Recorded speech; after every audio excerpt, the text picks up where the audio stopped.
Bueno, hola chicos. Vamos a explicar un poco, a retomar lo que venimos trabajando, ¿sí?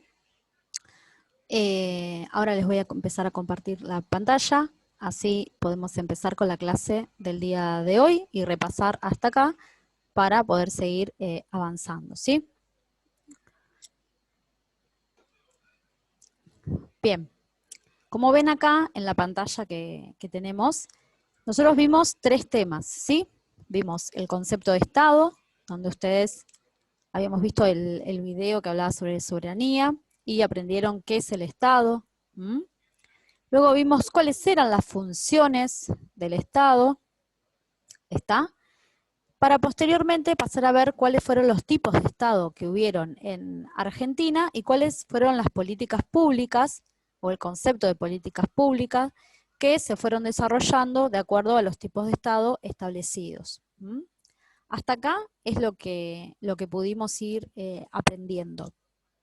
Hoy les voy a contar un poquito cuál fue el nacimiento o cómo fue el nacimiento del Estado argentino, como también les voy a contar qué significa el federalismo, ¿sí?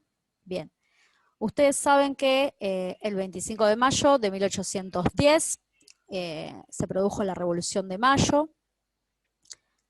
Argentina no fue independiente a partir de esta revolución, sino que a partir de la Revolución de Mayo lo que se hizo fue crearse una primera organización gubernamental, lo que se llamó la Junta de Gobierno, que no solamente existía acá en Argentina, sino que tiene su correlación en hechos que sucedían en España, como fue que Napoleón invadió España y el rey Fernando VII fue encarcelado.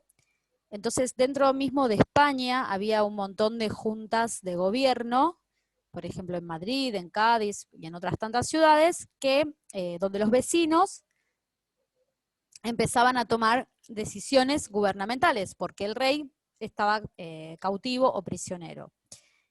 En América, que era una colonia española, se discutió mucho, ¿sí? Si se seguían las órdenes del virrey, que estaba a cargo, en este caso el virreinato del Río de la Plata, o bien si había que hacer como en España y constituir juntas de gobierno que tomaran decisiones.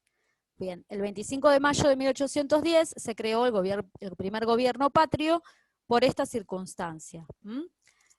Obviamente tiene un trasfondo económico, que es que los comerciantes del puerto de Buenos Aires no querían más monopolio con España, querían el libre comercio, sobre todo que les ofrecían otras potencias como Inglaterra, y por ese motivo proponían o vieron acá una posibilidad para separarse o empezar a distanciarse de lo que era el monopolio español y España.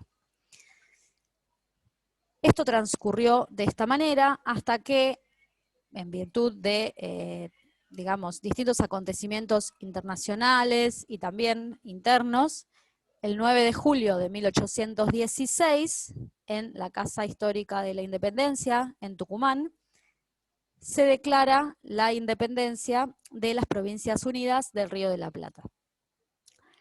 Ahora sí, a partir de ese momento, es que el territorio no solo de Argentina, sino de otros países que constituían el virreinato del Río de la Plata, como lo que hoy conocemos como Uruguay, parte de Bolivia y hasta de Perú, se declararon, no Perú como lo conocemos, pero sí, o sea, pequeñas partes, se declararon, digamos, libres e independientes de España.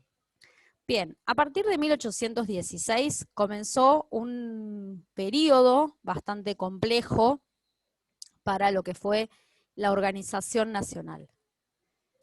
Si bien nos habíamos declarado independientes, obviamente España no se quedó, como se dice, en el molde, sino que vino por nosotros. Ustedes ya conocen también las épicas de San Martín, liberando a Chile, a Perú y llegando a encontrarse con Simón Bolívar en Ecuador, etc. Bien, el continente estaba siendo, digamos, blanco del intento de recuperación español, sacando Brasil, que siempre fue de los portugueses.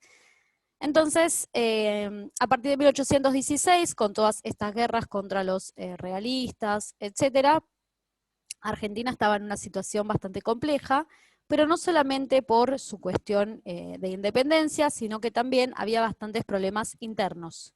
No nos poníamos de acuerdo en cómo tenía que ser el Estado, no nos poníamos de acuerdo en cómo tenía que organizarse esta nación que iba naciendo. Producto de todas estas desavenencias, perdimos Uruguay, también parte del territorio del norte, hasta que, bueno, se quedó el mapa que hoy conocemos. Bien, siguió existiendo, digamos, bastante desorden interno. Ustedes piensen que las provincias argentinas son previas a la constitución del Estado argentino, es decir, las provincias como Salta, Tucumán, Córdoba, hasta incluso Buenos Aires, ni hablar del litoral, Cuyo también, son previas a la conformación del Estado. Estas provincias ya existían y la República Argentina todavía no. ¿Sí? Entonces empezaron a enfrentarse entre lo que seguramente ustedes conocen como unitarios y federales, distintos bandos, distintas corrientes. Algunos querían que los unitarios, querían que el gobierno se centre solo en el puerto de Buenos Aires y que hubiera un solo gobierno nacional sin darle autonomía a las provincias. En cambio, otros eran federales y querían darle la autonomía que merecían las provincias que tenían desde antes